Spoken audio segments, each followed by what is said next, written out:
अंदर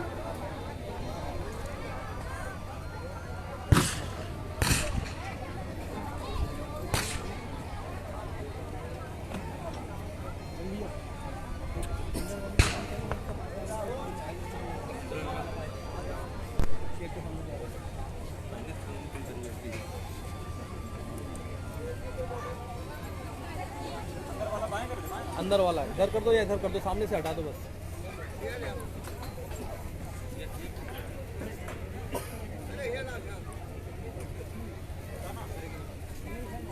थोड़ा सा और करो, बस रोक दो, बस बस बस बस।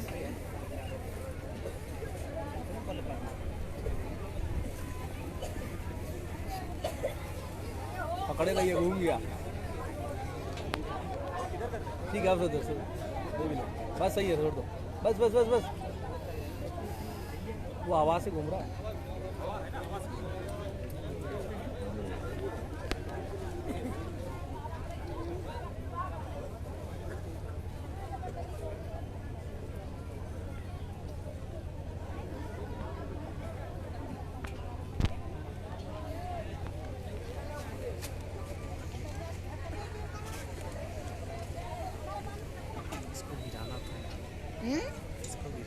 ए भाई, इसको गिरा दीजिए, गिरा पहले। अरे यार, देख रहे तो गिराने चाहिए। पागल पागल, गिरा जल्दी। जितना बोलिए सब चले, जितना बोलिए सब चले। आज कितने बोलिए याद ही क्या रहेगा तुमको?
बीच बीच में उठ के पूरी जनता को नहीं दिखाता हूँ। अरे तुमने नहीं देखा? रुकिए 2 मिनट, 2 मिनट रुकिए, 2 मिनट। लगा के चला जाता है, घुमा कर बीच बीच। बाबा जी बोलते सीधा प्रसारण हो रहा है। अरे तभी बस कर देते हो, उसके बाद बीच में भी उसको घुमा करो। बीच बीच में आता होगा तो बढ़िया, जैसे हमारी आवाज़ सुन रहा है ना। भैया आप लोग इधर आ जाएगा।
चलो चलो जल्दी चलो, सत्संग का समय हो गया। सब लोग सामने आके बैठो। एक एक वचन वाणी को बड़ी सावधानी के साथ सुनो। जब कभी ऐसे अवसर हमें आपको अपने मानव जीवन में मिला करें तो हम सब जीवों को सोचना चाहिए हमारे सबों पर हरि और गुरु की कृपा हो गई। बिना परमात्मा की कृपा के संत महात्मा नहीं मिलते। बगैर संतों की दया के इन जीवात्माओं का उद्धार नहीं होता। ये दोनों चीजें सत्य हैं और सौभाग्य से आपको दोनों चीजें समय से मिली, लेकिन आपने उनकी कदर नहीं की, उनको जाना माना पहचाना नहीं, सब धोखा। और ये इतना बड़ा धोखा है जिसकी पूर्ति रुपए पर धनदौलत सामान से आप नहीं कर सकते, क्योंकि सतगुरु दयाल की दया ये रुपए पैसे से मोल नहीं मिलती और न ही ये किराए पर चलती है। जब जैसी उनकी मौत मर्जी हम सब कलयुग के जीवों पर हो जाती है तो अपनी दया की बरसात कर देते हैं। अब उनकी दया की बरसात में कितने लोग उनकी शरण में टिक पाते, कितने छोड़ के भर जाते हैं। इसी को कहते हैं छटनी और कटनी। यह सब इशारा पहले किया गया था। ऐसा समय आएगा, ऐसी नाजुक व्यवस्था बन जाएगी, मैं कुछ दिनों के लिए तुम्हारे से दूर चला जाऊंगा, फिर तुम इतनी जल्दी हमें नहीं पहचान पाओगे। मैं समय पर आकर अपने समस्त वादों को पूरा करके दिखाऊंगा, लेकिन तुम मेरा इंतजार भजन करके करते रहना। आपने इंतजार किया, एक मिनट भी नहीं किया, एक मिनट भी इंतजार। कोई इधर भाग गया, कोई उधर भाग गया, कोई उधर भाग गया। जबकि सतगुरु दयाल ने क्या कहा, बच्चा मेरे बारे में कोई कैसी समस्या लाके खड़ी करे, तुम विश्वास मत करना। पिछले राजनेताओं ने हमें भली भांत आजमा लिया है, मार डालने का कितनी बार कितना प्रयास, लेकिन मैंने चैलेंज किया है, न मुझे कोई मार सकता है, न मुझे कोई धोखा दे सकता, न मुझे कोई धन दौलत सामान से खरीद सकता। मैं अपना काम करने आया हूँ, काम करके ही जाऊंगा। प्रेमियों, कितना बड़ा चैलेंज है, कितनी बड़ी आवाज जो सृष्टि में किसी ने नहीं लगाई। ऐसा सम्मत मालिक भूते न भविष्य, न कभी मृतलोक मंडल में आया, न कभी आएगा।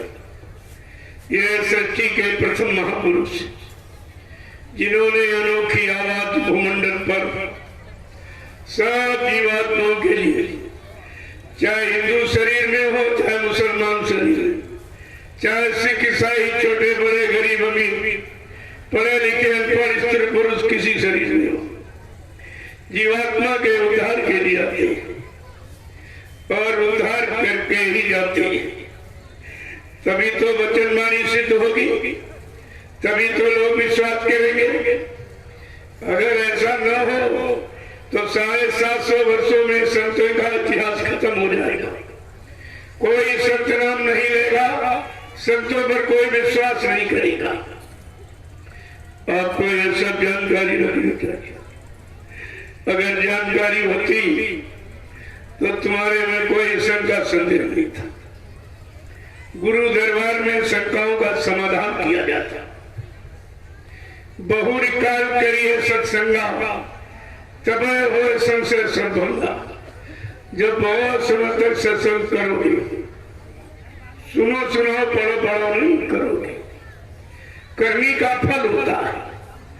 सुननी का, कथनी का, बकनी का कोई फल नहीं, पर करनी का है। इसलिए संत मत में करनी सिखाई जाती। संत मत करनी सिखाता है। करनी करो मार मन डालो, इंद्री भोग विसारो, इतना काम करो कि मक्की, फिर आगे की सतगुरु जानी। इतना शरीर इंद्रियों से जो आपने अच्छा बुरा खराब किया है, ये तुम्हें से ठीक करा जाएगा। कोई स्थित परिस्थिति बनानी पड़े, कोई भूमिका व्यवस्था बनानी पड़े, लेकिन ये सब तुम्हें से कराया जाएगा। तुम्हें पाक साफ निर्मल पवित्र किया जाएगा, तभी कोई उधर जा सकता। ये गंदी जीवात्मा उधर नहीं जाएगी, बिल्कुल पाक साफ निर्मल पवित्र। भगवान राम ने भी एक इशारा किया कि ऐ कलयुग के जीवो, तुम ये समझ लो मेरा वास किसके हृदय में होगा, या मुझे कौन पाएगा। क्या ब्राह्मण पा जाए, क्षत्रिय की सज्जन कहते नहीं। मंदिर बनाने वाला, मस्जिद बनाने वाला, गंगा नहाने वाला, तीर्थ व्रत हवन जब तक पूजा करने वाला कहते नहीं। कौन पाएगा कि निर्मल मन इजन सो मोहि पावे, और मोहि छल छिद्र कपट नहीं भावे। कितना साफ साफ का कि जिसका मन निर्मल पाक साफ पवित्र होगा, धन वाला, बल वाला, बुद्धि वाला, रूप वाला, रंग वाला, शरीर वाला नहीं पाएगा। जिसका मन निर्मल पाक साफ पवित्र हो, वो मुझे पाएगा। आप तो सबके मन गंदे, तुम भगवान राम को कैसे पाओगे? जब काल शक्ति को पाने के काबिल अभी तुम नहीं बन पाए हो, तो दयाल शक्ति को कैसे प्राप्त करोगे? वो तो बहुत बात साफ दिनों का सौदा। भगवान राम ने भी कहा, ऐ कलयुग के जीवो, मेरा वास किसके हृदय में होगा? क्या लिखा गोस्वामी महाराज ने उत्तरकांड में कि जाति पाति धन धर्म बाड़ाई, और कुल परिवार सुखद समुदायी, इन्हें त्यागी भजे मन लारी, और ताके ये बसे रघुराई। इतना साफ साफ लिखा। जात पात धन धर्म बढ़ाई, कुल परिवार सुखद समुदाय, इन्हें त्याग। जो इतनों का परित्याग करेगा, भगवान राम कहते मेरा वास उनके हृदय में। तुम्हारे यहाँ सबसे कठिन जाति है भगवान, जात पाति से अलग नहीं हो पाएगा, तो उनको अपने हृदय में कैसे बसाओगे? क्योंकि परमात्मा खुदा ने कोई जात पात बनाई नहीं, मजहब धर्म कोई फिरका बनाया नहीं, कोई छोटा बड़ा गरीब अमीर, कोई हिंदू मुसलमान सिख ईसाई ब्राह्मण क्षत्रिय वैश्य नहीं बनाया। केवल एक इंसानी शक्ल बनाई। उस इंसानी शक्ल को चाहे हिंदू कह लो, चाहे मुसलमान कह लो, चाहे सिख ईसाई कह लो, चाहे ब्राह्मण क्षत्रिय वैश्य पढ़ा लिखा करे तुम्हारी बात। परमात्मा खुदा की तरफ से कोई मतभेद नहीं, अभेद है, उसने कोई भेदभाव नहीं। और आपने जो भेदभाव खड़ा किया, उसी भेदभाव के कारण आपस में लड़ रहे हो, झगड़ रहे हो, मारकाट, हिंसा, चोरी, छल कपट, बेईमानी, धोखाधड़ी, ये सब आप कर रहे हो। और इन्हीं कर्मों का ये फल है जो 4,84 लाख नरकों की योनियों में से अभी तक निकल नहीं पाए। ये उसी का कर्म है। लेकिन जब संत महापुरुष आए उन्होंने ये सब खत्म किया, सब खत्म। न जात न पात, न छोटा न बड़ा, न गरीब न अमीर, न पढ़ा लिखा न अनपढ़, न स्त्री पुरुष। स्त्री पुरुष का भेदभाव खत्म, क्योंकि स्त्री पुरुष तो बाहर से काल ने चालाकी होशियारी करके सबको एक दूसरे में फंसाने के लिए थोड़ा सा शरीर में अंतर कर दिया। उसी अंतर में स्त्री पुरुष में फंस गई और पुरुष स्त्री में फंस गया और अभी तक नहीं निकल पा रहे। ऐसा उसका जाल है काल का। इस जाल को ऋषि मुनि नहीं तोड़ पाए और योगी ब्रह्मचारी नहीं तोड़ पाए, अवतारी शक्तियां भी नहीं तोड़ पाई। जब संत महापुरुष आए उन्होंने इस रास्ते को बिल्कुल साफ कर दिया, सारा वेदी खत्म, सब रूहों जीवात्माओं को जगाने के लिए और नाम का आधार दे दिया। इसी को नामदान कहते हो, नाम युक्ति कहते हो। पहले युगों में मंत्र गुरु मंत्र दीक्षा कहा जाता था, लेकिन कलयुग में नामदान है, नाम का दान है। दान देते लेते नहीं, दान देते। तो आपको तो सोचना चाहिए कि इतनी बड़ी चीज जीवात्मा को जगाने वाली, परमात्मा से मिलाने वाली मिल गई। ये तो ऋषि मुनियों को नहीं मिली, योगी भारतीयों को, ब्रह्मचारियों को नहीं मिली, जिनको आपने भगवान कहा है, राम और कृष्ण को मिलेगी। यह सब काल माया के जाल में फंसे रहे और काल माया ने इनको मान सम्मान दिया, यानी रात रात धन दौलत दिलाया, मान सम्मान सामान दिलाया, पद पत्नी बाल बच्चे दिलाए और इतिहास बनाया और इनकी पूजा करा दी। लेकिन जीवात्मा को जगने नहीं दिया, जीवात्मा को जगने नहीं दिया। कहा यही रहो, रात पाट ले लो, मान सम्मान ले लो, जो चाहो सब मिलेगा। लेकिन इस देश से जीवात्मा को जाने की बात न, मेरा सारा देश उजड़ जाएगा, फिर मैं किस पर राज करूंगा। देखो काल को बड़ी चिंता है। जब से सदगुरुदेव ने अपना चरण काल की नगरी में रखा है, काल को बड़ी चिंता हो गई। इसीलिए काल ने कुछ जीवों को तुम्हारे पीछे लगाया है।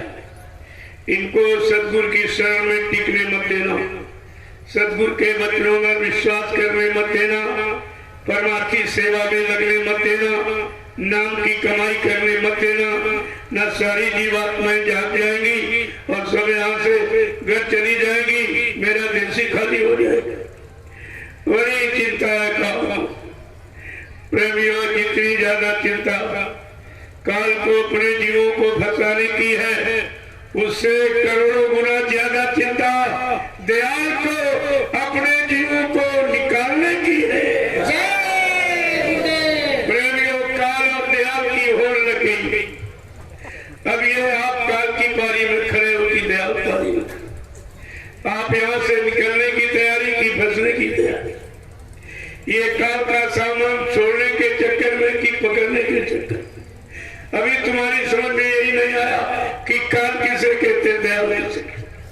काल का काम क्या है, दयाल का काम।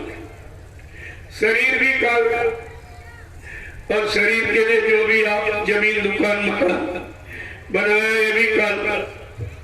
शरीर से जो रिश्ते, पति पत्नी बाल बच्चे भाव भाई बंधु बिरादर, ये भी काल का। केवल दयाल की चेतन जीवात्मा है। इसीलिए जब दयाल देश से आए सदगुरु दयाल, तो उन्होंने जीवात्माओं को जगाने का ही काम शुरू किया। रात रात दिलाना धन दौलत मान सम्मान नहीं, क्यों ये काल का सामान है। जो काल का सामान दिलाएगा वो जीवात्माओं को निकाल कैसे लाएगा। इसलिए फंसाने का सामान नहीं। तुम कितना रोज चिल्लाओ, ये कहा आपसे कि हम भूखा सोने नहीं देंगे, नंगा रहने नहीं देंगे, पारिवारिक सामाजिक कोई कार्य तुम्हारा रुकेगा नहीं। पूरा करूं, लेकिन बच्चा तुम भजन करते रहो।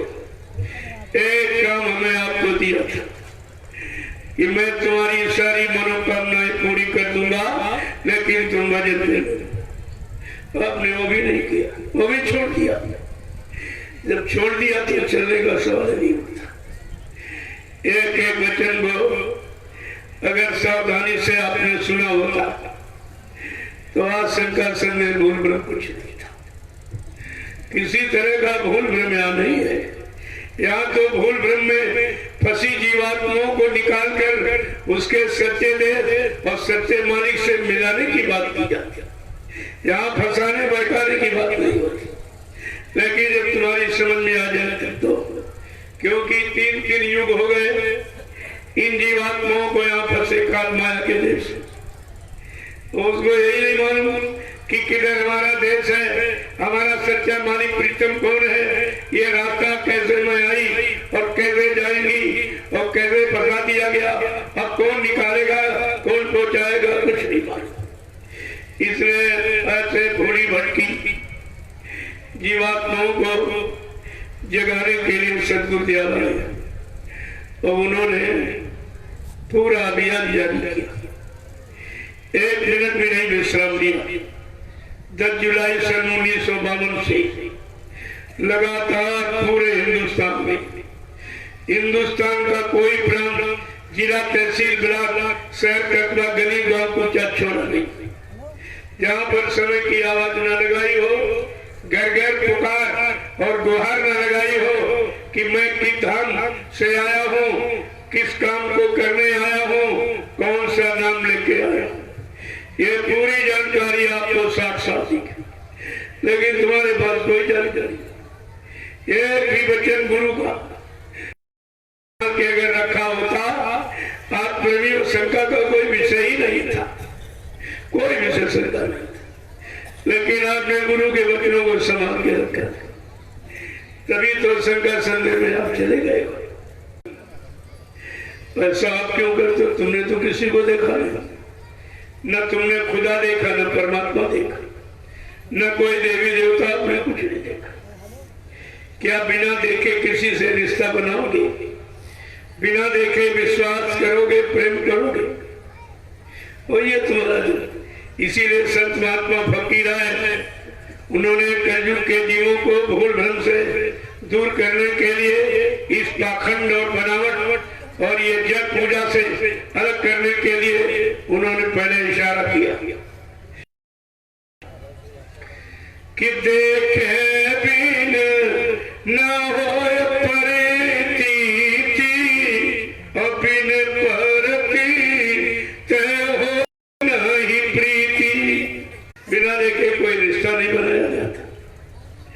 अगर संसार में कह दिया जाए तुम्हारी पत्नी अमेरिका में, क्या सुनकर आप मानोगे? सुनकर विश्वास कर, बिना आंख का देखा कान का सुना झूठा माना जाता। और तुमने आंख से न खुदा देखा, न परमात्मा देखा, न कोई देवी देवता देखे, तो ये सब झूठे तो रिश्ता आपका। प्रेमियों, ये है नकल। उस असल को पाने के लिए नकल बनाई गई कि लोगों के अंदर ऐसी प्रेरणा, ऐसी फुरना, ऐसी एक धारणा पैदा हो जाए कि जब नकल इतना अच्छा तो असल कितना अच्छा। दूध देने वाली है, कहता नहीं, दूध देने वाली नहीं है, दूध देने वाली गाय का चित्र है। ये दूध देने वाली गाय नहीं, दूध देने वाली गाय का चित्र है। इसीलिए भगवान नहीं है, ये भगवान की नकल है। ये देवी देवता नहीं है, ये उनकी नकल है। ये ब्रह्मा विष्णु महादेव नहीं है, ये उनकी नकल है।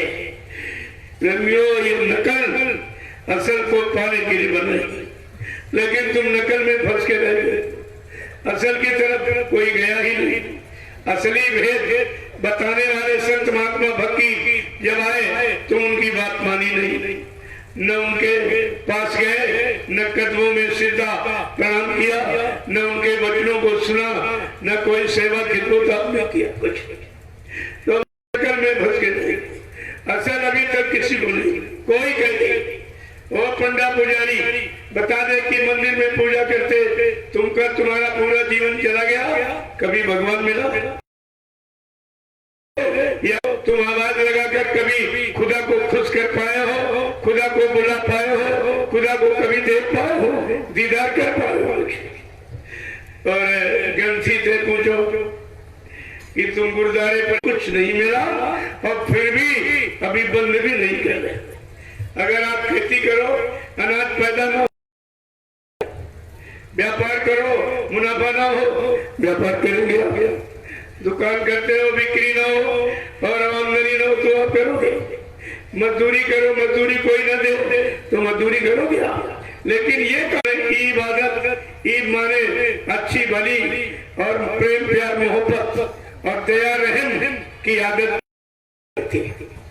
इबादत तो सच्ची है, सच्ची पूजा है, सच्ची प्रार्थना है, सच्ची गॉड की प्रेयर है और ये सतुर की मतलब नहीं, उनकी सच्ची पूजा है। लेकिन ये सब आना जाना बंद कर दिया। अगर उनकी कदम पोशी करते, खिदमत सेवा करते तो यह सब काम तुम्हारा सच्चा हो जाता।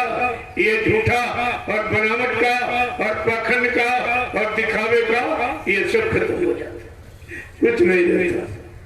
लेकिन दुनिया ऐसी बाबरी, कोई ग्राहक न पतिया है। संत महात्मा फकीर आए, सच्चा राज सच्ची युक्ति सिखा, लेकिन कोई लेने वाला नहीं दिखाई दे रहा, लेने वाला कोई नहीं। अगर दया करके दे दे तो रखने वाला कोई नहीं। बड़ी समस्या है। अपना आदेश चलाएगा अपने मान सम्मान के लिए। कहा बच्चा ये काल के जीव है, इनसे बहुत सोचा गया। एक किसी समय आपको गिरा और तुम समझ नहीं पाओगे। काल के जीवों के पास बातें करने बनाने की बड़ी युक्ति होती। एक महात्मा जी थे, करे बाप पता हन्नामा ने कहा, मैं जानता हूं तुम मानो, मैं जानता हूं कि तुम मानोगे नहीं, लेकिन मैं बताऊंगा जरूर, क्योंकि मेरा फर्ज है। देखो कहने में ये भी जानता हूं कि आप नहीं मानो, मैं भी कहना मैं बताऊंगा जरूर, क्योंकि मेरा फर्ज है। तो उस पर सवारी मत करना, लेकिन तुम करोगे। सवारी करना तो किसी दूसरे राजा की राज सीमा में मत जाना, तुम जाओगे जरूर। अगर सीमा में नहीं जाना तो किसी स्त्री जात से कोई सम्मत मत जोड़ना, लेकिन तुम करोगे। और राजन तुम्हारी मौत, देखो संत महात्मा फकीर वो मौत तक का परिणाम जानता के कई पिला दई बूटी, राम लखन बनवास सिधारे, दे राजा दशरथ की छूटी, इसे कोई मत मानो झूठी। नारी के हेतु रावण नियत करी खोटी, प्रणाम किया हुआ लंकगढ़ सोने की टूटी, इसे कोई मत मानो झूठी। पर नारी छुरी मती लगाओ अंग, कोई हराने वाला कोई परास्त करने वाला तुमको नहीं। लेकिन काल का ये सामान है, उसने बड़े चुन के बनाया है कि ये अगर ये दो सामान उनकी सजा वो तो बहुत सोचती है। इंसान की बात छोड़ दीजिए, जिनको आपने भगवान कहा, भगवान कृष्ण जब यहाँ आए और एक बार एक नदी किनारे बैठे थे, उनके पैर में काला निशान था। बहलिये ने दूर से देखा, ये तो हिरने की आंख सी चमक रही है। ताप के बाण मारा और कृष्ण का पैर छली हो गया। कृष्ण बड़ी जोर से चिल्ला पड़े। बहलिये ने सोचा शिकार हो गया, आज वो धोखा देने वाला तुम्हारा कर्म पूरा हो गया। प्रेमियों कर्म कर जा, यहाँ भगवान को भी झुका दो। इंसान तू किस गफलत में बैठा, जो जो कर रहा है यानी शरीर इंद्रियों से उन सबका भुगतान करना। संत महात्मा फकीरों ने ऐलान किया कि काया से जो कार्य हुई और बिन भोगे बचे नहीं कोई। शरीर इंद्रियों से जो भी अच्छा बुरा पाप शुभ अशुभ करोगे उसका फल इसी मृत्यु सत्ता।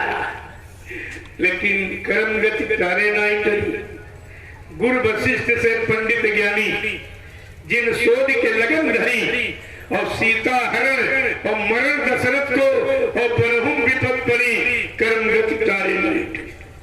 इन कर्मों की गति को सिवा संत सदगुरु के यहाँ कोई मिटा नहीं सकता, न कोई टाल सकता। हुक्म है खुदा का, खुदा का हुक्म फकीरों की होगा।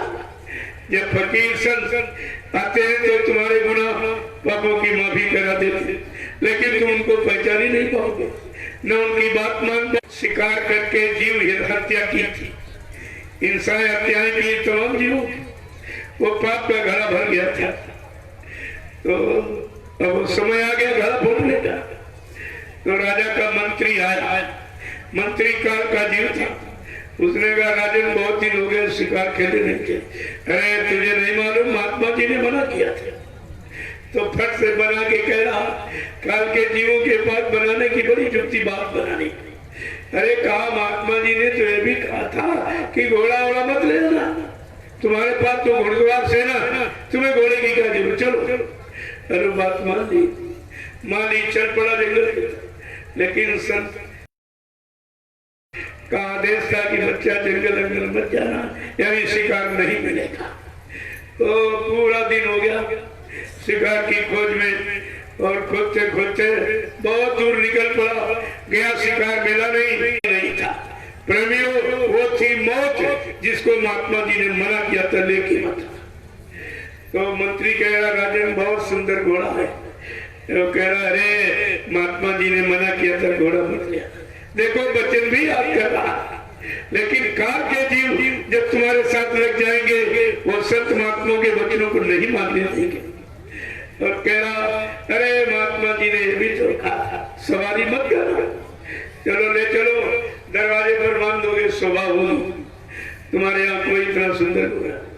अरे उसकी बात मान ली, वो मौत है, वो मौत को ले आके दरवाजे पर बांध दिया। 3 महीने के बाद पड़ोसी राजा ने आक्रमण कर दिया। मंत्री दौड़ के आया, राजन आप पर चढ़ाई हो गई, जल्दी सेना भेजो। सारी सेना लड़ाई के मैदान में भेज दिया। 6 महीने युद्ध चला, राजा की सारी सेना मारी गई। मंत्री दौड़ के आया, कहा राजन सब सेना मार दी गई, जल्दी करो, जल्दी चलो। कहा मंत्री मैं कैसे चलूं, मेरे पास सवारी नहीं है। अरे कहा महाराज घोड़ा को बता। कहा नहीं महात्मा जी ने मना किया था कि सवारी मत। देखो वचन भी आपके था, लेकिन क्योंकि काल का जीव साथ जुड़ा। अरे कहा महात्मा जी ने ये भी तो कहा था किसी दूसरे राजा की राज सीमा में मत जाना, दुश्मन तुम्हारी सीमा में प्रवेश कर गया, चलो उसको खदेड़ दो, लगा दो। और बात मानकर जैसे राजा घोड़े बैठा, वो थी मौत एकदम उड़ चली। वो उड़ चली और मतलब यानी लड़ाई के मैदान में पहुंची, दांतों से लातों से वो मौत है। इतना मार काट, इतना खून खराबा करती करती और वो सबको सेना को भगाती भगाती 2 राजाओं की सीमा को क्रॉस करके तीसरे राजा की राज सीमा में पहुंची। जब वहां पहुंच गया तो सूर्यास्त। उस समय नियम था सूर्यास्त के बाद लड़ाई नहीं लड़ी जाती। राजा उसी राजा के यहाँ ठहर गया। जिस राजा के यहाँ ठहरा उसके एक कन्या थी। उसकी कन्या ने कहा पिताजी मेरी शादी कहीं न कहीं तो आप जरूर करो, लेकिन ऐसा पराक्रमी बहादुर राजा कहाँ मिलेगा जो दुश्मन को खदेड़ता, 2 राजाओं की सीमा क्रॉस करता और आपकी सीमा में आ गया। हो न हो इसी बहादुर राजा से मेरी शादी कर दी। ये है संत वचन जो कभी मिथ्या होते ही नहीं है। प्रेमी अब शादी भी होगी, और जब शादी हो गई तो राजा ने कहा तुम मेरे जमाई यानी दामाद हो गए हो, चलो सेना ले जाओ, अब लड़ाई लड़ो। जैसे सेना लेकर लड़ाई के मैदान में पहुंचा तो दुश्मन के पहले वार से ही राजा धराशायी यानी जमीन पर गिर गया। तो महात्मा जी सामने खड़े हैं, कह रहे कहो राजन माने, सब बताया था, एक एक वचन में मेरा सब वचन तुम्हारे सामने सिद्ध हुआ।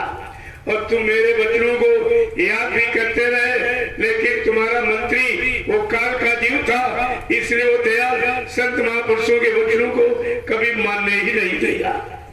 अब तुम्हारी ये स्थिति हो गई। अब मेरा एक वचन बाकी रह गया, जो मैंने कहा था राजन तुम्हारी मौत हो। अब तुम चंद मिनट में मौत की गोद में जाने ही वाले हो। प्रेमियों, संत महात्मा फकीर वो तो मौत तक हो जाते, कब किसकी मौत कैसे होगी। तो अगर आप सत्संग में आ गए हो, नामदान ले लिया, लेकिन भोग तो आपका पुराना रहता हुआ, उस भोग को भी कम करा दिया गया था। कहा था 40 किलो का 39 किलो माफ कर दूंगा, लेकिन 1 किलो रखा जाएगा तो भुगतान के लिए, ताकि दोबारा ऐसा गलत कर्म कोई आप न करिए। इतनी बड़ी माफी है, वो 1 किलो ही काल के जीवों, कलयुग के जीवों के लिए भारी पड़ रहा। तुम्हारा कितना माफ हो गया है, कितना उतर गया तुम्हें नहीं मालूम, कितने जन्मों का उतर गया आपको कुछ नहीं मालूम। लेकिन जो थोड़ा बहुत है, कहा बिना भुगताए तो पाक सफाई होगी नहीं। थोड़ा बहुत निमिष मात्र, सुई का कांटा, यानी कहने का मतलब अगर सूली फांसी लगनी होगी तो कोई कांटा लग गया उंगली में, उधर फांसी कर गई, इधर उसका भोग कांटे से पूरा करा दिया। ये है सदगुरु की महिमा। काल के भोग को नहीं, लेकिन सरल करने का पूरा अधिकार है। उसको सरल ढंग से भुगतान कराने का सदगुरु को पूरा अधिकार। अब कितना तुम्हारे साथ हो रहा, तुम्हें कुछ दिखाई नहीं देता। इतना लादे बैठे हो जन्म जन्मांतर का कूड़ा कचरा, पहाड़ों से भी ज्यादा पाप कर्मों का तुम्हारा कूड़ा कचरा लगा है। कहा था अगर तुम्हारे कर्मों की वही अब खोल के तुम्हें को दिखा दिया जाए तो तुम यही कहोगे हम तो कभी पार नहीं जा सकते। इतना लादे बैठे पापी हो, लेकिन सब कुछ जानते हुए भी अनजान बन जाते हैं। और तुम्हारे साथ निरंतर कर्म के भोग कैसे खत्म होगा, कर्म कर्जा कैसे उतरेगा, निरंतर आपके साथ प्रयत्न करते ही कहते, और सरल से सरल तरीका। बाबा जी ने एक बार ये भी ऐलान किया था, अगर मेरे बच्चों को कोई कठिनता मैं देखूंगा तो और सरल कर दूंगा। अगर कोई देखूंगा इनके बस का नहीं है तो इतना सरल कर दूंगा, इनको निमिष मात्र और खड़ा करूंगा और कहूंगा मेरे इस नाम जहाज पर तुम बैठ जाओ, मैं तुमको तुम्हारे घर पहुंचा दूं। इससे बड़ा सरल हो गया नहीं। पाप तो इतने किए हो कि तुम यहां से हजारों जन्म लेकर भी नहीं निकल सकते, लेकिन एक जन्म में पूरा कराने के लिए आए। कितना बड़ा काम, कितने जन्मों का। कहा एक जन्म में अगर मेरी बात मान लो, मेरे वचनों पर चलने लगो और नाम की युक्ति निमिष मात्र आत्मा के घाट पर बैठकर सुबह शाम 1-1 घंटा नाम की कमाई शुरू कर दो, मैं ये तुम्हारा काम एक ही जन्म में पूरा कर दूंगा। इतना बड़ा संकल्प सतुर ध्यान लेकर के आए, लेकिन तुम उन्हीं को भूल गए, उन्हीं को कह रहे हो मर के चले गए धोखा देकर। फिर ये तुम्हारा काम कौन करेगा? अरे 1000 जन्म देकर भी कोई नहीं कर सकता। कहा सिंह दहन सतगुर गहन, केला फरे एक बार और त्रिया तेल हमीर चरण दूजी बार। ये एक ही बार होते, तुम्हारा नहीं होते। जिस जीव को पकड़ लेते हैं, जब तक जीवात्मा को उसके घर नहीं पहुंचा लेंगे तब तक चैन से नहीं बैठेंगे। अगर आपको नाम दान दे दिया और सुमरन ध्यान भजन नहीं किया और मूला माला कुटी पर टांग दी तो दूसरा जन्म दिलाएगा। 7 जन्म तक सदगुरु पीछा करता है। जब तक यहाँ से जीवात्मा को निकाल के घर नहीं पहुंचा दूंगा तब तक कहा बच्चा मैं चैन से बचने वाला नहीं हूँ। जब तक मेरा एक भी जीव यहाँ रहेगा मैं बराबर मौजूद रहूंगा। जब मेरे जगह सारे जीव चले जाएंगे मैं पीछे से जाऊंगा।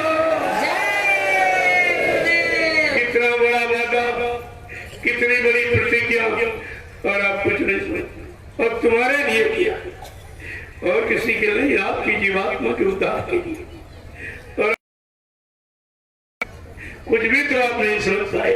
कहा था केवल निमित्त मात्र खड़े रहो, दरबार में पड़े रहो, ये सब काम तुम्हारा हो जाए। न तुम खड़े रहे और न पड़े रहे, और तुम सब दरबार छोड़कर, सब शैतान मन की शैतानी है जो आपको गुरु के चरणों में रुकने नहीं दिया, वचनों पर विश्वास करने नहीं दिया, और परमार्थी सेवा में लगने नहीं दिया, न जीवात्मा को नाम की कमाई में भी नहीं लगी। यह शैतान मन की, जब कभी बैठा करो सतगुरु दयाल से शैतान मन के लिए ही प्रार्थना किया कि मालिक मेरे मन को सुधार, और कुछ नहीं चाहिए। जो भी आपने आप तक मांगा है यह सब काल का सामान। इसलिए महापुरुषों ने इशारा करके कहा है कि देरी तक पत्नी का नाता, देरी तक पत्नी का नाता, पोली तक माँ का नाता है, और मरघट तक जाते से कोई तुम्हारे साथ गया। जब तुम्हारी जीवात्मा शरीर को छोड़ के निकली, कोई पत्नी साथ गई, कोई पति साथ गया, कोई भाई बेटा यानी जात बिरादरी वाले साथ, तभी आपके लिए कहा गया था कि संगी साथी गुरु को लेना, संगी साथी गुरु जी को लेना, और भेद जाना है, और सुरति शब्द का साधन करके और अपने घर चढ़ जाना है, फंसना नहीं देश बिराना है।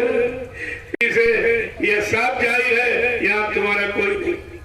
अगर तुम्हारा कोई है तो केवल तुम्हारी जीवात्मा है, और यहाँ तुम्हारा कोई नहीं। और जीवात्मा के लिए यह संत महात्मा है, जीवात्मा को जगाने के लिए नामदान आपको दिया और वादा किया कि तुम निमिष मात्र केवल नाम की कमाई आत्मा के घाट पर बैठकर सुबह शाम एक घंटा काम तो तुम्हारा मैं कर दूंगा।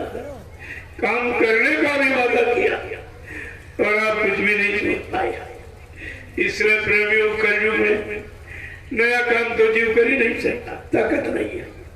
कहा नया काम पर अंकुश लाना है, फंसना नहीं दे तो बिराना है, और संगी साथी गुरु जी को लेना, और भेद इन्हीं का जाना है, और सुरति शब्द का साधन, और अपने घर चली जाना है, फंसना नहीं दे तो बिराना है।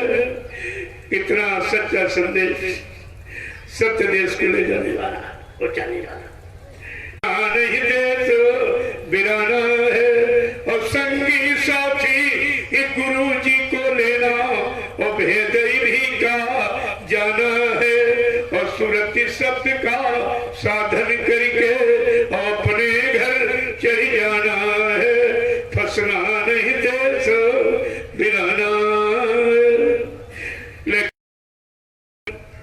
ये मनीराम जो अंदर बैठा ये कुछ करने नहीं देता। असली दुश्मन तुम्हारे अंदर बैठा। तुम पड़ोसी खराब, ये खराब, वो दुश्मन, वो दुश्मन, तुम्हारा मन ही दुश्मन है।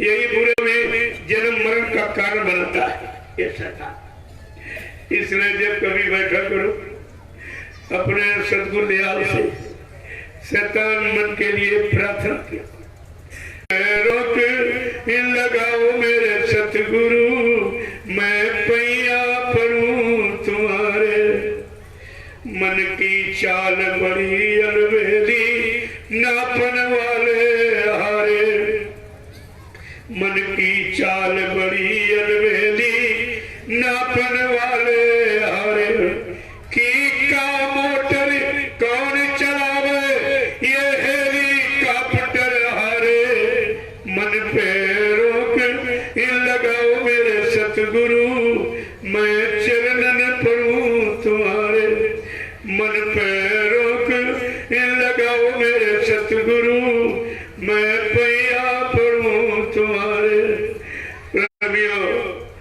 अभी विज्ञान ने कोई इतना सूक्ष्म गति का यान नहीं बना पाया जो मन की बराबरी कर सके। मन एक सेकेंड में बंबई कलकत्ता घूम के आ जाता है। इतनी सूक्ष्म गति का कोई यान नहीं, इसलिए इसको किसी ने रोक ही नहीं पाया। मन को कोई रोक नहीं सकता बिन सतगुरु तुम्हारे, मन को कोई रोक नहीं सकता बिन सतगुरु तुम्हारे। और ऋषि मुनि योगी सन्यासी ये कोटि यत्न कर हारे, मन पे रोक लगाओ मेरे सतगुरु, मैं चरणन पढ़ूं तुम्हारे। मन पे रोक लगाओ मेरे सतगुरु, मैं पैया पढ़ूं तुम्हारे। सुतदारा परिवार कुटुंबी नर की अग्नि में डाले, जिनको आप अपना कहते, ये काल ने जाल बनाया है। पहला तो शरीर का, दूसरा क्रिया, चौथा नहीं। देखिए ये जाल है, जिस जाल को तुम भूल भ्रम अज्ञानता में अपना कहते हो। अरे माँ के पेट से जब बच्चा पैदा होता है आपको नंगा करके यहाँ से भेजे, तुम्हारे परिवार के बाल बच्चे तुमको नंगा जला देंगे, शमशान भूमि पर कपड़े भी उतार देंगे, नंगा करके जलाया जा। इससे बड़ा और कोई अपमान है? और ये सबका होना, और रोज परिवार और गांव मोहल्ले और जातियों से कितने लोग जा रहे हैं बेचारे, सब नंगे जा रहे हैं, सब छोड़ा, न घर जा रहा, न मकान जा रहा, न दुकान जा रही, न जाति जा रही, न धर्म जा रहा, न किताब से कुछ नहीं जा रहा, न मंदिर जा रहा, न मस्जिद मदद कर रही, न कुछ नहीं। अगर ये संदेश फकीरों का, संतों महात्माओं का आपकी समझ में आ जाए तो फिर इसका प्रयोग भी कर लो। ये समझ कर ये हमारा नहीं, हमको प्रयोग सदप्रयोग करने का, दुरुपयोग नहीं सदप्रयोग करने का। और तुमने शरीर का भी दुरुपयोग किया, इसको विषयों में लगाया, मारकाट हिंसा में, चोरी डकैती कत्ल बलात्कार में, छल कपट बेईमानी दो, इसमें आप व्यभिचार कुचार में लगाया। तो शरीर की सजा तो आपको अलग से दी। फिर जो जो सामान दिया, धन दिया, मतलब यानी और सामान, इसका भी अगर आपने दुरुपयोग किया उसकी सजा, इतनी सजा का कारण तुमने बना लिया कि इसके देश से तुम्हें निकलना ही मुश्किल होगा। फिर ये बार बार ऐसे जन्म देकर और अपना कर्जा यानी चुकाता रहेगा, मार लगाता रहेगा और जन्म मरण में तुमको फंसाता रहेगा। तुम्हारी जीवात्मा रूह का कभी यहाँ से निकलना ही नहीं, आप कभी नहीं निकल सकते। इसीलिए महापुरुष इशारा करके क्या है कि सुतदारा परिवार कुटुंबी नर की अग्नि में डाले। इन्हीं में फंसकर तो तुम नरकों में पड़े, अभी तो निकल पाएगा। सुतदारा परिवार कुटुंबी नर की अग्नि में डाले, और बिन सत्संग विवेक ज्ञान की ये डूबी रहे मझधारे। मन पे रोक लगाओ मेरे सतगुरु, मैं चरणन पढ़ूं तुम्हारे। मन पे रोक लगाओ मेरे सतगुरु, मैं पैया पढ़ूं तुम्हारे। जय गुरुदेव, जय गुरुदेव,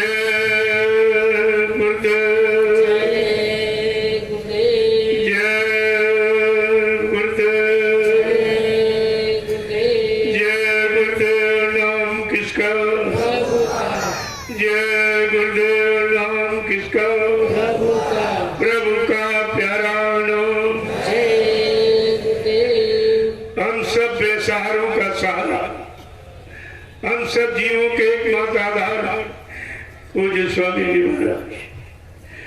आज के विशेष सत्संग में शरीक होने वाले समस्त सत्संगी प्रेमी जन, गांव में आवास निवास करने वाले समस्त धर्म प्रेमी माताएं बहने पुरुष, देवी देवता मंदिर मस्जिद पर आस्था विश्वास रखने वाले हिंदू और मुसलमान, आज ये बड़े सौभाग्य का दिन है जो ऐसी एकता, आध्यात्मिकता, धार्मिकता के सूत्र बंधन में बनकर हम आप सब लोग इस जंगल में एकत्र हुए।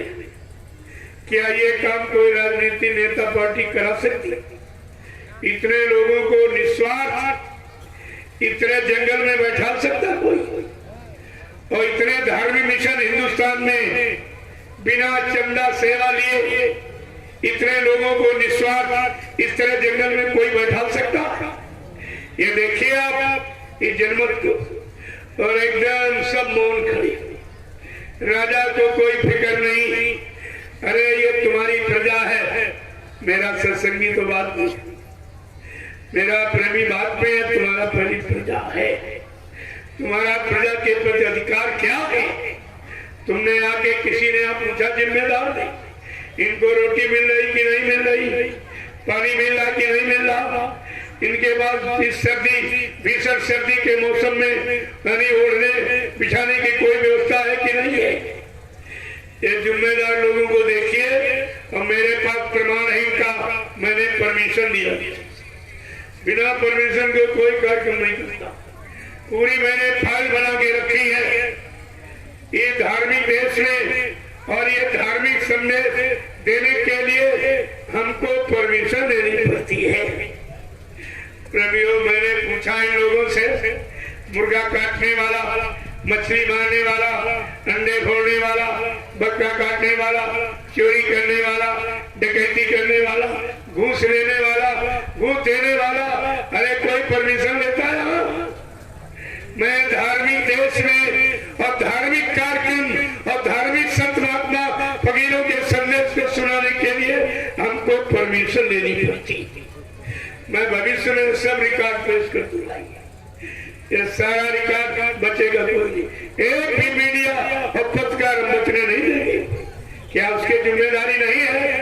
अगर किसी मिनिस्टर का एक कुत्ता मर जाए और तुरंत अखबार में छाप दिया जाता, और ये इतना बड़ा जल सैलाबी जंगल में ऐसे खुशमन भीषण सर्दी में जहाँ लोग घर छोड़कर बाहर नहीं निकलते हैं, ये अपने छोटे छोटे गोद में बच्चों के लिए ये सब देखिए। क्या मैं कोई बचेगा इससे? आप देखते जाइए, मेरे पास पूरा रिकॉर्ड तैयार है। चाहे पत्रकार हो, चाहे मीडिया हो, चाहे देश का जिम्मेदार, इस कस्बे का ब्लॉक अध्यक्ष, और चाहे कोई प्रधान हो, चाहे कोई भी वाली मुखिया हो, मैं किसी को भी यानी मतलब ये बचने नहीं दूंगा कि आप बच के निकल जाओ। क्या तुम्हारी जिम्मेदारी केवल भारत की जनता से चंदा नोट वोट लेने की है? महंगाई, गरीबी, बेरोजगारी बढ़ाने की और टैक्स लगाने की ही केवल जिम्मेदारी? इनकी देखरेख की जिम्मेदारी कौन करेगा? इनकी देखरेख की जिम्मेदारी कौन करेगा? तुम्हें नहीं मालूम है, संत महात्माओं ने पहले ही कानून बना के रख दिया। जा सुराज प्री प्रजा दुखारी, सो न पवस नरक अधिकारी। जिसके राज में प्रजा दुखी है, चाहे देश का राष्ट्रपति हो, चाहे प्रधानमंत्री हो, चाहे प्रदेश का मुख्यमंत्री हो, चाहे जिले का डीएम हो, और चाहे तहसील का तहसीलदार हो, और ब्लॉक का अध्यक्ष हो, और गांव का प्रधान हो, और घर का माली मुखिया हो, कानून सब पर एक ही। जिनके आश्रित जितने लोग रह रहे हैं, अगर ये परेशान और दुखी, तकलीफ और मुसीबत, आपत्ति और झगड़े झंझट में रहेंगे, इनको न्याय सुरक्षा नहीं मिल पाएगी, तो वो सब नर्क के अधिकारी हैं। ये सब नर्क जाने की, और तुम इन्हीं का साथ कर रहे हो, इन्हीं का हाथ पकड़े हो। जो नर्क में जा रहा उसका हाथ पकड़ लोगे, तुम कहाँ पहुंचोगे? तुम्हें कहाँ ले जाएगा? इतनी भी तुम्हारी समझ में नहीं आई। गोस्वामी महाराज ने उत्तरकांड में सबके लिए उत्तर, सारे प्रश्नों का उत्तर, सारी समस्याओं का समाधान 550 वर्ष पहले से रामचरितमानस के रूप में लिख के रख दिया, और पूरे हिंदू समाज में इसका प्रचार हुआ। लेकिन हमें तो अफसोस के साथ कहना पड़ रहा, रामचरित का अखंड पाठ और अखंडता नहीं कुछ नहीं, सब विक्टम खंड खंड। यानी एक परिवार में अखंड रामायण हो रही। मैं भी गया, मैंने कहा भाई सबको बुलाया कि नहीं बुलाया? कहते भाई को नहीं बुलाया। फिर हमने फिर अखंड कहा नहीं, फिर अखंड कहा तो अखंड। जब भाई नहीं इकट्ठा कर पाए, भाई को नहीं बुला पाए, तो कौन सी तुम्हारी अखंडता? ये अखंडता नहीं है, पाखंड है। और पाखंड से कभी अखंडता आ नहीं सकती। यह सब आपको सोचना पड़ेगा। लेकिन आपने कोई विचार नहीं किया। इसीलिए जो सच्चे ईमानदार, जो बुद्धिमान व्यक्ति हैं, शाकाहारी सदाचारी ब्रह्मचारी, उनके लिए गोस्वामी महाराज ने क्या लिखा कि सुन खग पाती ये समुझ प्रसंगा और बुध नहीं कर अधम कर संगा। बुद्धिमान पुरुष कभी धर्मियों का साथ नहीं कर, जो दगा झूठ बोलने वाला, वादा खिलाफी करने वाला, शराब पीने वाला, मतलब यानी ऐसे का साथ बुद्धिमान व्यक्ति नहीं करता। और तुमने किसका साथ किया है? अपना इतना अमूल्य मत माने इच्छा बुद्धि का दान है। ये मतदान बुद्धि का दान, और बुद्धि भगवान खुदा ने आपको दी अच्छे सच्चे काम की पहचान की। ये परीक्षण का यंत्र है जो खुदा परमात्मा ने हम सबको दिया है। अगर बुद्धि ना हो तो आप उसको पागल कहते, इसके बाद बुद्धि ने उसे पागल बनाया। अब तुम पागलों से भी खराब काम कर रहे। ये बुद्धि का दान किसको दे रहे? शराब पीने वाले, झूठ बोलने वाले, वादा खिलाफी करने वाले, महंगाई गरीबी बेरोजगारी बढ़ाने वाले, टैक्सों की भरमार को लगाने वाले, ऐसे को बुद्धि का दान दे रहे हो। प्रेमियों, कन्यादान और मतदान बराबर होता है। आप अपनी कन्या का हाथ किसी शराबी के हाथ में पकड़ाएंगे, मांसाहारी, झूठ बोलने वाला, वादा खिलाफी करने वाला, चरित्रहीनता करने वाला, क्या ऐसे को अपनी कन्या का हाथ पकड़ाओगे? भले तुम शराब पीते हो, क्योंकि शराब का अवगुण तुम जानते हो, इसलिए अपने कन्या का हाथ तुम ऐसे के हाथ नहीं पकड़ाओगे। चलो, कन्या के बारे में आपने सोच लिया कि अगर ऐसे के हाथ पकड़ा दूंगा तो मेरी कन्या का भविष्य खराब हो जाएगा। कन्या के भविष्य की बात सोची और देश का भविष्य, ये दो चार छोड़ करके ये सब शराबी, बगैर शराब के इनका भाषण नहीं, बगैर शराब के इनको नींद नहीं आती, इनका सब काम शराब के साथ। तो बताइए शराब कौन बंद करेगा? कौन बंद करेगा?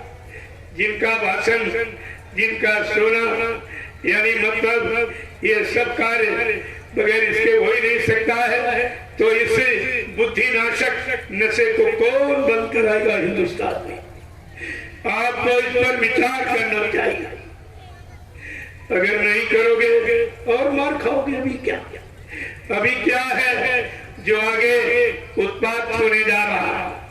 इस चुनाव के बाद महंगाई तुम्हारे सिर पर सवार हो जाएगी, तुम्हारी कमर टूट जाएगी, इतने टैक्स लग जाएंगे कि दिन में तारे नजर आएंगे। तब तुमको संत महापुरुषों की बात माननी पड़ेगी और उनके कदमों में तुमको जाना पड़ेगा। और बिना उनके यहाँ कोई सुख शांति और न्याय सुरक्षा और रोजी रोटी आपको दे नहीं सकता। बाबा जी ने तो कह दिया, अगर भाई ये लोग देते तो ले लो, जब कोई न करे तो मैं कर दूंगा। स्पष्ट कहा। पहले यही कहा था, जब राजनीतिक लोग अपना हथियार डाल देंगे, कहेंगे न्याय सुरक्षा रोजी रोटी देने मेरे बस का नहीं, महंगाई गरीबी हटाना बेरोजगारी मेरे बस की बात नहीं, टैक्सों की मार मतलब मेरे बस का नहीं, चोरी डकैती कत्ल बलात्कार रुकवाना ये मेरे बस का नहीं। और राम की धार्मिक भूमि और कृष्ण की कर्म भूमि पर ये बुद्धि नशा शराब और ये मुर्दा मांस का भोजन अगर कहेंगे अगर तुम्हारे बस का नहीं है, तब बच्चा मैं अपना ब्रह्मास्त्र उठाऊंगा और ब्रह्मास्त्र कुत्ते पर नहीं चलाएगा। राक्षसों पर, जिनका राक्षसी खान पान, राक्षसी विचारधारा, राक्षसी कर्म, उन पर ब्रह्मास्त्र चलता है। प्रभु कितनी बड़ी बात है कि मैंने सबको मौका दे दिया। कोई ये नहीं कह सकता कि बाबा जी ने हमको मौका नहीं दिया। आप अच्छा से अच्छा कर सकते हो, कर लो, और बुरा से बुरा जो तुम्हारी इच्छा कर लो। लेकिन जिस दिन मेरी दूरदर्शी का और समय घड़ी और मुहूर्त आ जाएगा, तुम्हारा सारी गंदगी समेट कर हिंदुस्तान के किनारे लगा दूंगा, हिंदुस्तान के किनारे लगा दूंगा। अभी मेरी दूरदर्शी व्यवस्था का मुहूर्त नहीं, अभी समय नहीं है, इसलिए जब तक आपको छूट दे दी आप कर लीजिए। या आप ये नहीं कह सकते कि हमको किसी ने बताया नहीं था। जानकारी तो पहले थी, कोई अपनी युक्ति बताता है और बाबा जी युक्ति भी आपको बताए, ये काम समय कर दूं। मेरे पास योजना भूमि का व्यवस्था है, ये सब काम मैं 6 महीने के अंदर ये सब करके दिखा दूंगा। इतनी बड़ी योजना और भूमि का व्यवस्था लेके जो देश दुनिया के परिवर्तन के लिए आया है, प्रेमियों, वो इंसान है कि भगवान का भगवान है। अरे तुम कब पहचानोगे, कब जानोगे, तुम्हारी समझ में कब आएगा ये? इसलिए मैं तो अभी केवल इशारे करता हूँ, कुछ नहीं करता, जानता तो सब, लेकिन अभी बताऊंगा क्योंकि समय नहीं है। अगर बताऊंगा कहेंगे हमारी निंदा करते। सत्य बात को निंदा समझेंगे, क्योंकि सत्य बड़ा कड़वा होता है। सत्य तो भक्तों के लिए, राक्षसों के लिए सत्य थोड़ी है, और उनकी समझ की संख्या ज्यादा। इसलिए इस समय इतना सत्य नहीं कहा जाएगा कि सत्य कहने वाला ही खत्म हो जाएगा, ऐसा नहीं। लेकिन एक बार सत्य कहा था बच्चा, पहले हथौड़ी लगेगी, फिर हथौड़ा लगेगा, फिर लगेगा घन, और सबकी बुद्धि सन्न हो जाएगी। देखो संत महात्मा फकीरों का बड़ा रहस्यमयी इशारा होता है। हथौड़ी लगी थी इमरजेंसी में, सत्य बात कही तो बाबा जी को जेल में बंद कर दिया। सत्य कहने पर जेल में बंद कर दिया, और दोबारा फिर इमरजेंसी लगा दो, इनको नसबंदी, इनकी नसबंदी, इनकी नसबंदी, इनकी नसबंदी, यानी सबको हिजड़ा बना दिया। कोई मर्द, कोई सूरवीर धरती पर रहा नहीं तो न्याय सुरक्षा देगा तो? अरे ये ऋषि मुनियों और तपस्वियों और त्यागियों की और सूरवीरों की और सतियों की ये भूमि है, ये नामक हिजड़ों की भूमि नहीं है।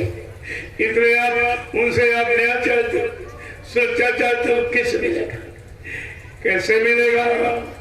इसलिए बाबा जी ने एक ऐलान किया था। क्या कहा था? स्वामी जी की वाणी है, कलयुग में सतयुग आएगा, और जग में जय गुरुदेव का झंडा लहर लहर लहराएगा। भारत भूमि की रक्षा लज्जा है बचाई संतों ने, लोक और परलोक बने ये युक्ति बताई संतों ने। होगा अखंड भारतीय फिर से तब विश्व गुरु कहलाएगा, और जग में जय गुरुदेव का झंडा लहर लहर लहराएगा।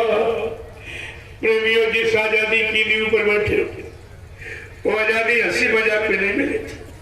तमाम लोग कुर्बान हो गए, तमाम माताएं निपुती हो गई, तमाम बहनों का सुहाग लुट गया, तब आजादी का दर्शन हुआ था। आप बेचारी आजादी बर्बादी के कगार पर खड़ी होकर रो रही है, आंसू बहा रही, न कोई सुनने वाला, न कोई आंसू पूछने वाला। आजाद भगत नेता सुभाष की कुर्बानी आज रुलाती है, माँ बहनों की यहाँ लाज लुट रही, क्या तुम्हें शर्म नहीं आती है?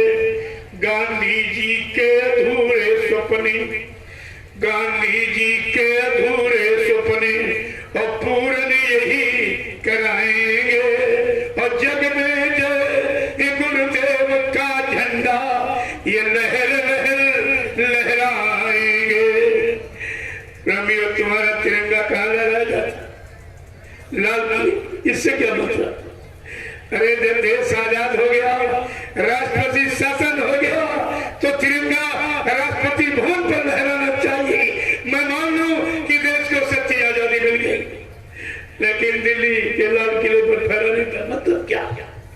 अंग्रेजों की पेंशन अब भी जा रही है, और जो दस्तखत उस समय के जिम्मेदार लोगों ने किया था कि मैं विदेश गाय का चमड़ा और मांस भेजता रखूंगा। प्रेमियों, जब चमड़ा और गाय का मांस यानी बंद नहीं है, तो गोवध कौन बंद कराएगा? आपको ऐसा सोचना चाहिए। केवल झूठा यानी मतलब भाषण हो रहा है, झूठा प्रसारण हो रहा है, कहीं कुछ होने वाला नहीं। इनके कुछ भी बस का नहीं। जब 70 साल का समय इनको दिया गया तब तो कुछ किया नहीं। 70 साल का समय कम एक उम्र होती है। 70 साल की आजादी में बर्बादी के सिवा आपको क्या मिला? क्या मिला? और तुम मुंह बंद किए बैठे, और तुम उनकी बात कहते हो, नेताजी आ जाए, भगत सिंह आ जाए, ये आ जाए, वो आ जाए, अरे वो आ जाए, लेकिन तुम कर क्या रहे हो? तुम क्या कर रहे हो? तुम्हारे अंदर हो कोई? उस समय समझ कुछ नहीं है। केवल उनको भी बदनाम कर, उन्हें शक्तियों का नाम लेकर ये सब अपना स्वार्थ, लोभ लालच हल करने के लिए इनको आगे रख रहे हैं। न इन्होंने सुभाष को देखा, न सुभाष की स्पीच कानों से सुनी। इन्हें क्या मालूम सुभाष क्या था? अरे सुभाष महात्मा, वो योगी है, वो 4 वर्ष का बन जाए और 100 वर्ष का बन जाए, तुम क्या पहचानोगे? इसलिए कभी उन शक्तियों का नाम मत लो। तुम नाम लेने के काबिल भी नहीं हो। तुमने इतना बदनाम और कलंकित कर रखा है। उनके नाम पर कितनी सेवा वसूली और सब तुमने बर्बाद कर दी, और लोगों को इकट्ठा किया, और जवाहर बाग में ये सब बेचारे चल गए और प्रेत जीवनी में चले गए, सब भूख चल गए। ये किया है तुमने। मैंने कितनी बार मना किया था कि आप किसी शक्ति को अपना स्वार्थ बलात् का आधार मत बनाइए, नहीं कुदरत भारी मार लगाएगी। वो शक्तियां किस काम के लिए आई हैं और क्या काम उससे कराया जाएगा, उनका कैसा इतिहास बनेगा और लोग उनकी पूजा करेंगे, लेकिन तुम्हें उनके बारे में कुछ नहीं मालूम। इसलिए आप चर्चा करना बंद कर। मैं इशारे कर रहा हूँ, बहुत बार पढ़ दिया, तुम किसी के बारे में कुछ नहीं जानते। वो बाबा जी ने कहा भी था, वो शक्तियां कुछ स्कूल कॉलेजों में पढ़ रही, कुछ पढ़ के निकल आई हैं।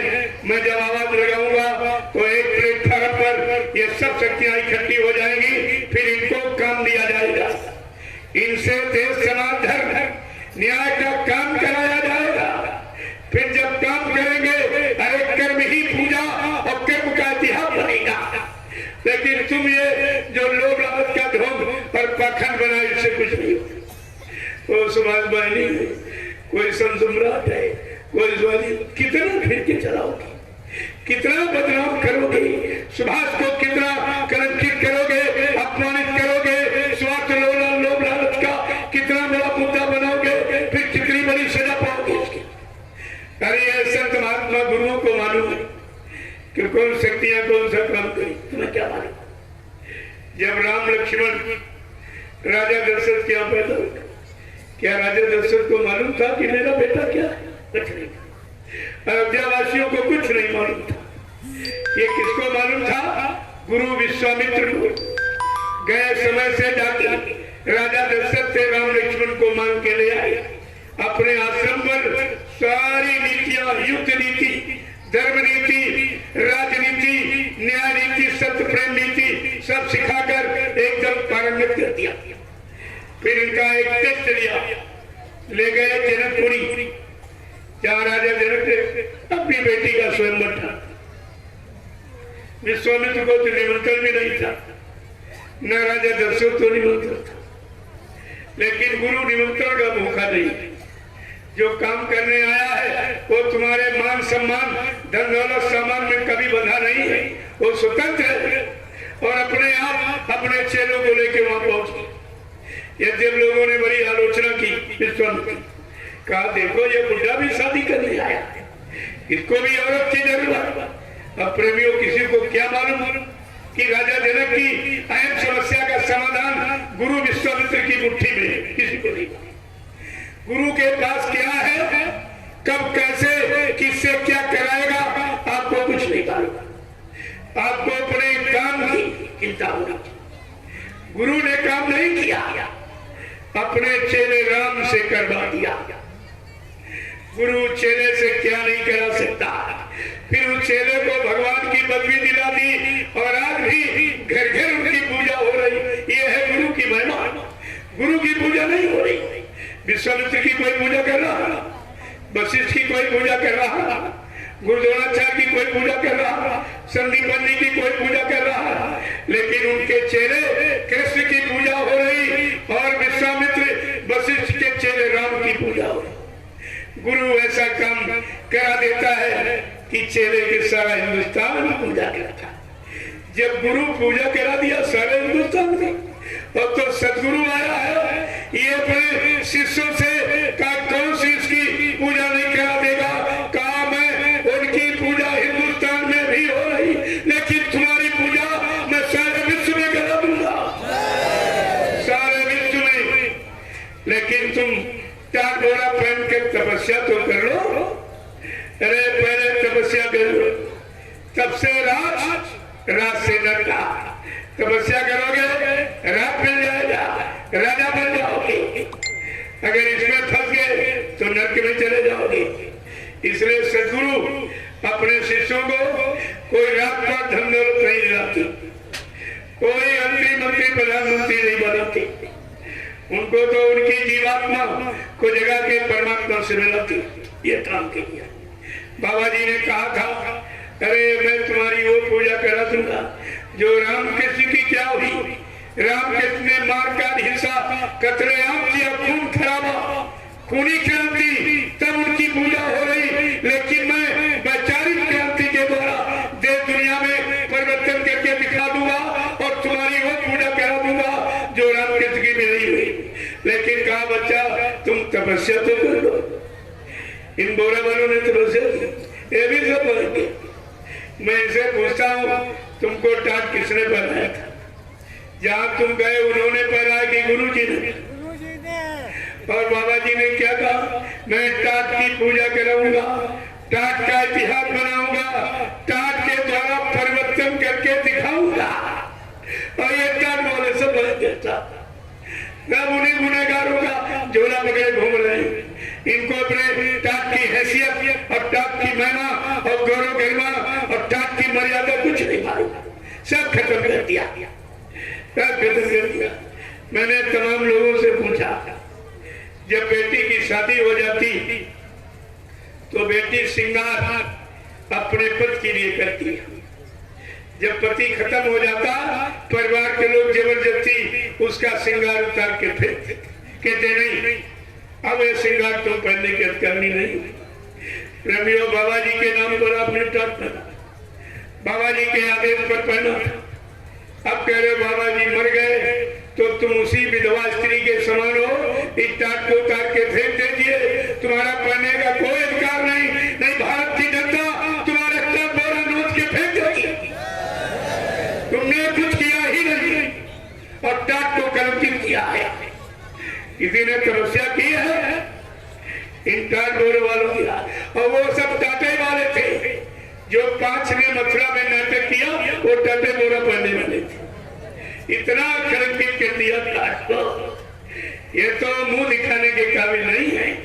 और भारत की जनता इनका मुंह नोच लेगी, मुंह नोच लेगी।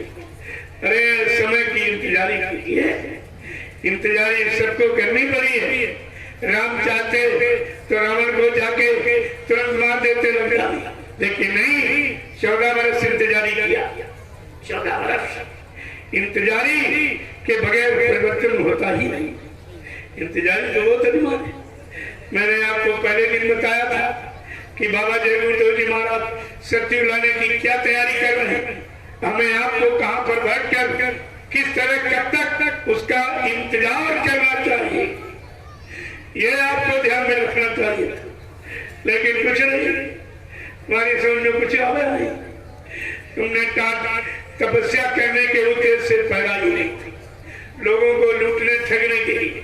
ये दुकानदार सब बोला करते कि लोग हम पर विश्वास करेंगे, बोरा वाला बड़ा ईमानदार और 1 रुपए सामान ये 100 रुपए में बेचते। इनको क्या मिलेगा? ये डाक को कलंकित कर रहे हैं, सिवाय बीमारी के अलावा इनको कुछ मिलेगा नहीं। ऐसी बीमारी भेज दी जाएगी कि जितना ये लूट रहे हैं और उससे 10 गुना ज्यादा घर में रखा वो भी चला जाएगा, वो भी डॉक्टर के घर चला जाएगा। अरे संत दरबार है ये झूठ छलकपट पाखंडियों का दरबार नहीं है। यहाँ पर अभी देखा जा रहा, कुछ कहा नहीं जा रहा। मैंने इन दुकानदारों से भी कहा, मैं कोई जमीन का किराया लेता नहीं, बिजली पानी का किराया लेता नहीं, रोटी भंडारे में मुफ्त खा रहे हो उसका भी पैसा नहीं लिया जा रहा। अरे कम से कम इतना तो सीख लो, जो तुम्हारी सब तरह से सेवा कर रहे हैं तो तुम भी सामान देकर सेवा भी कर लो। 1 रुपए का सामान आप 20 आने में बेच लीजिए, 25 पैसे में तुम्हारी बरकत हो जाएगी। कोई बीमारी नहीं आए, कोई झगड़ा नहीं तुम्हारे घर में, कोई दुर्घटना नहीं होगी और 25% बरकत हो जाए। लेकिन तुम ये खर्चे ना, तुम तो लूट के चक्कर में घूम रहे। अरे लूट कर तुम खुद ही लूट जाओगे, तुम किसी को लूट नहीं, तुम्हारा जीवन ही लूट जाएगा और फिर कभी ये मानव जीवन मिलेगा नहीं। आप देखो सब चीजें आपको सोचनी चाहिए। जय गुरुदेव, इतना दर्द भरा है कि विषयांतर हो जाता है।